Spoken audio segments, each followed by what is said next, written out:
Mike, could you have the clip party of Gerard Mayo kind of calling out the play calling on offense? Yeah, I can have it for you in 2 seconds. Wino quarterback sneak. Yes. On third and fourth. Mike, down. I want you and the audience to listen to this, and I want your reaction to this clip. Here we go. You consider running Drake in that situation, that it's a short yard situation, he can run. You said it, I didn't. It sounds like Phil Perry asking the question, consider running Drake in that situation. Gerard Mayo says, you said it, I didn't. Yeah, what do you make of that, Mike?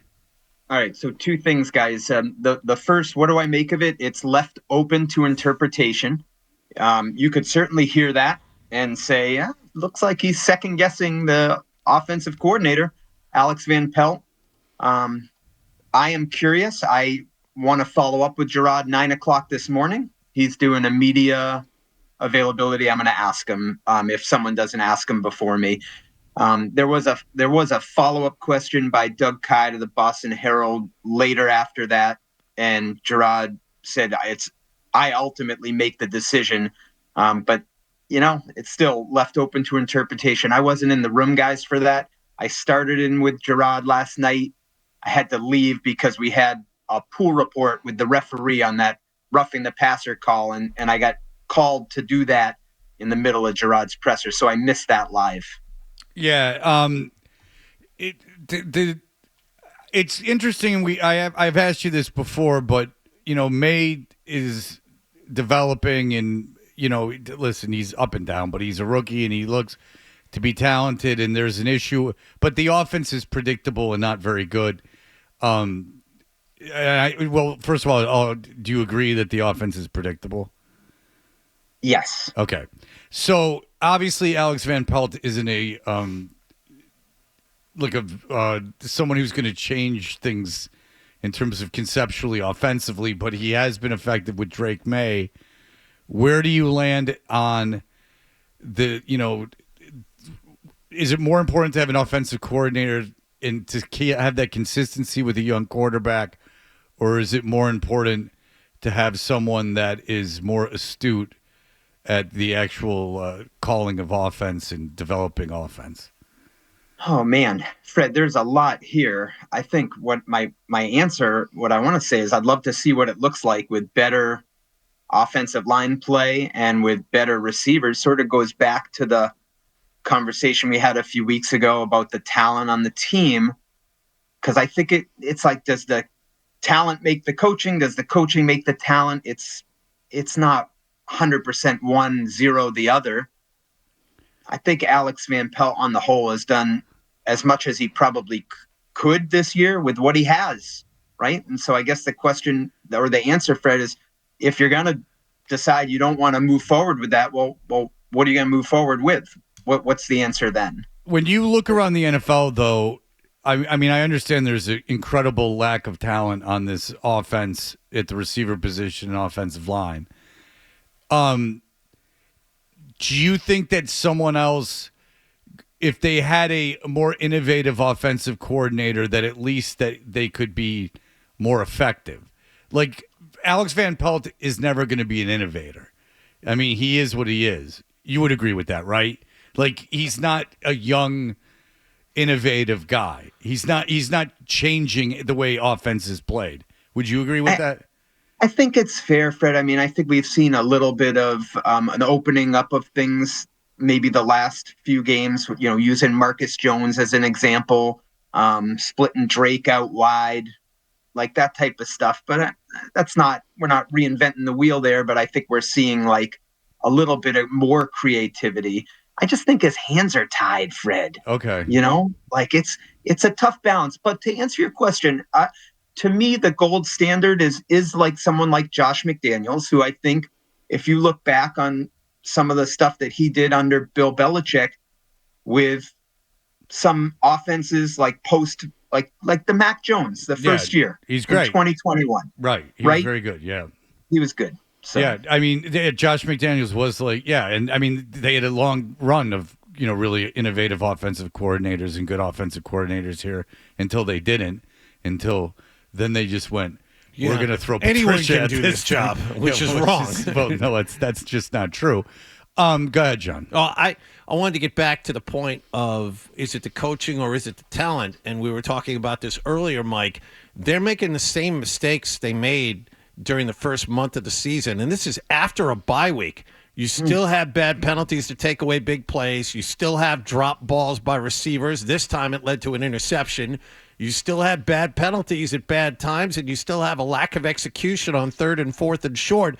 This is the kind of stuff that was killing them during the first month of the season. So I'll ask again in kind of a different way. Which facet is more to blame for this? Is it the talent on the field or is it the coaching? Okay, John. So I'm going to split up the pie. I would say I'll go 60-40 talent, 60-40 coaching. The concern to me, and I don't take the coaching off the hook, is are they getting better? Right. No, they're not. Right? And they're not. Right. That's the concern, right? When you're watching it, it's like, I don't think anyone thought this was going to be a season where the playoffs and stuff, but if they were trending upward toward the end of the year, you could look forward to next year and say, okay, they're building something. Well, what are they building? That was concerning yesterday. That was a bad day for the Patriots organization from top to bottom. You can't sugarcoat that. At the same time, John, like you talk about penalties, like the holding penalty on the first drive is a rookie left guard, Layden Robinson, 4th-round pick out of Texas A&M.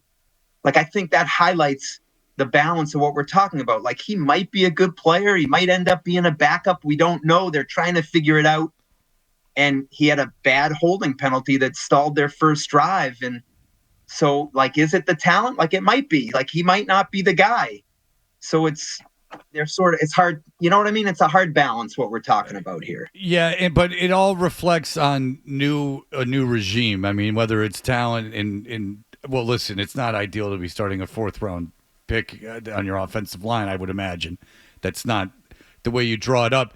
But, Mike, I think you would agree, given May with free agency in the draft next year, look, they might not make the playoffs, but they should be playing games where they're not mathematically eliminated next year, or there should be a possibility that they're playing games next year that they're not mathematically eliminated in December.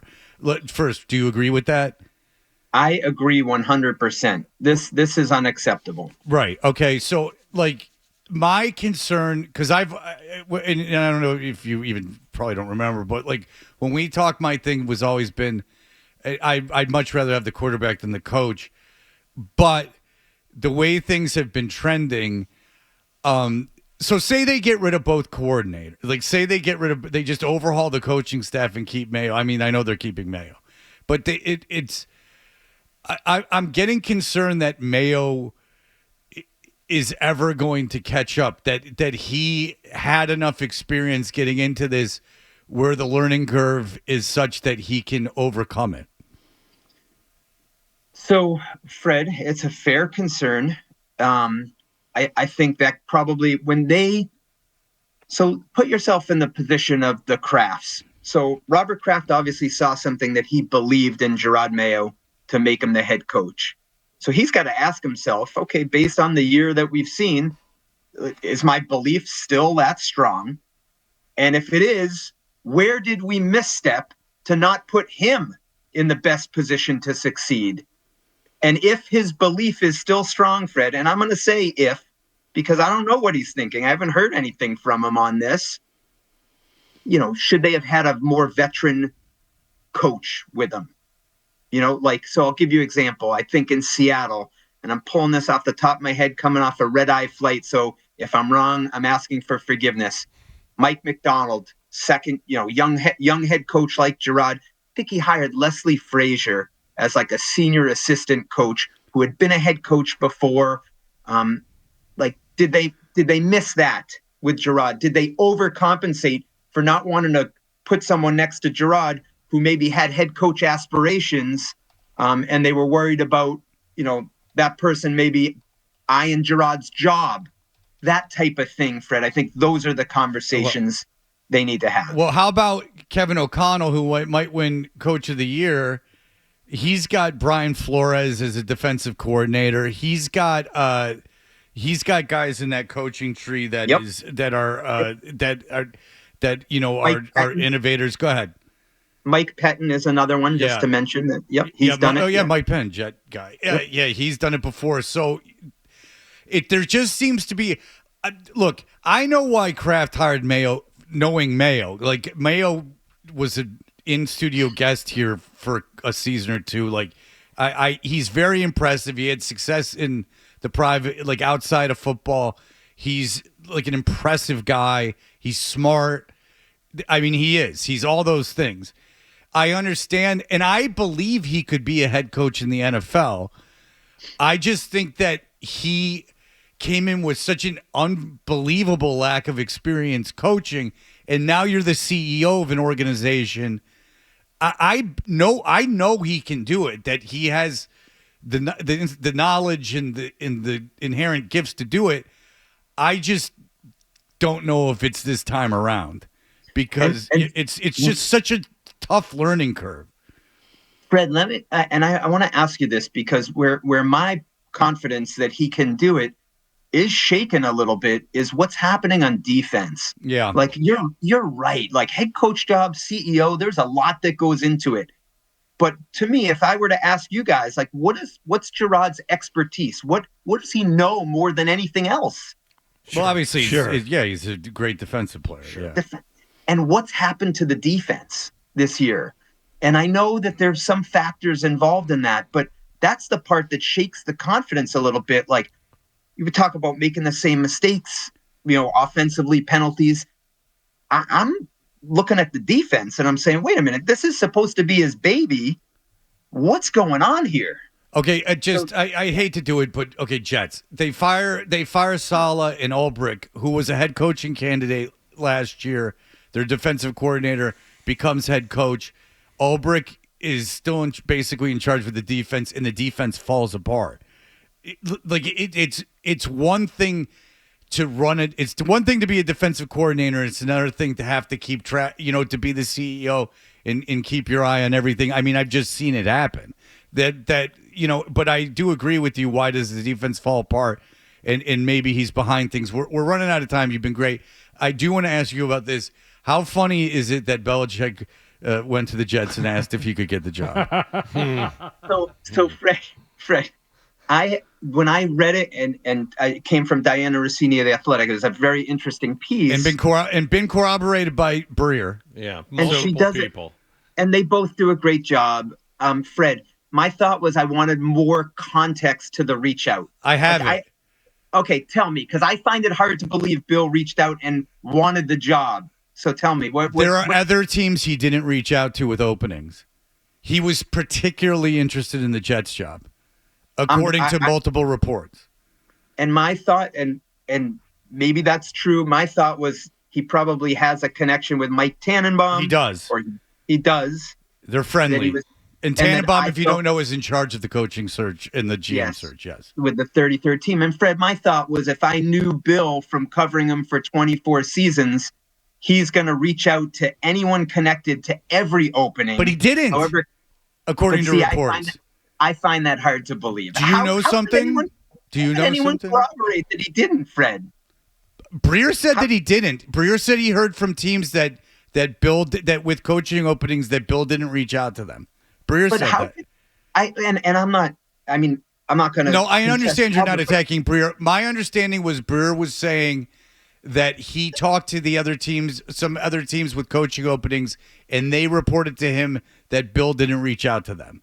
But when we talk about reaching out, Fred, that could be to like so many different people connected to it. I understand.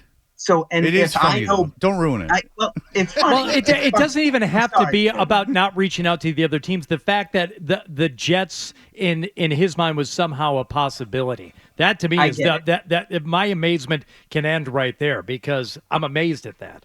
I get it, Hardy. And I guess the way I took it was if I knew Bill, he's reaching out because he wants all the information on every opening, whether he's interested or not, so he can make the best decision for himself. That would be my educated guess on where that originated from. Have you talked to him in like the last few months?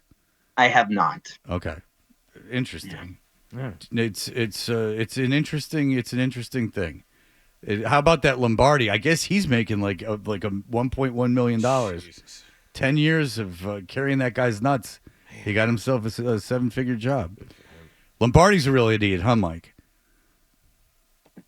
There you go. All right, I'll leave it at that. All right, Mike Reiss, awesome job. Thanks for coming on after the long flight and everything. We do appreciate the time. If you like that clip, and how could you not? Check out more videos from Toucher and Hardy here. Point slightly up and to the left.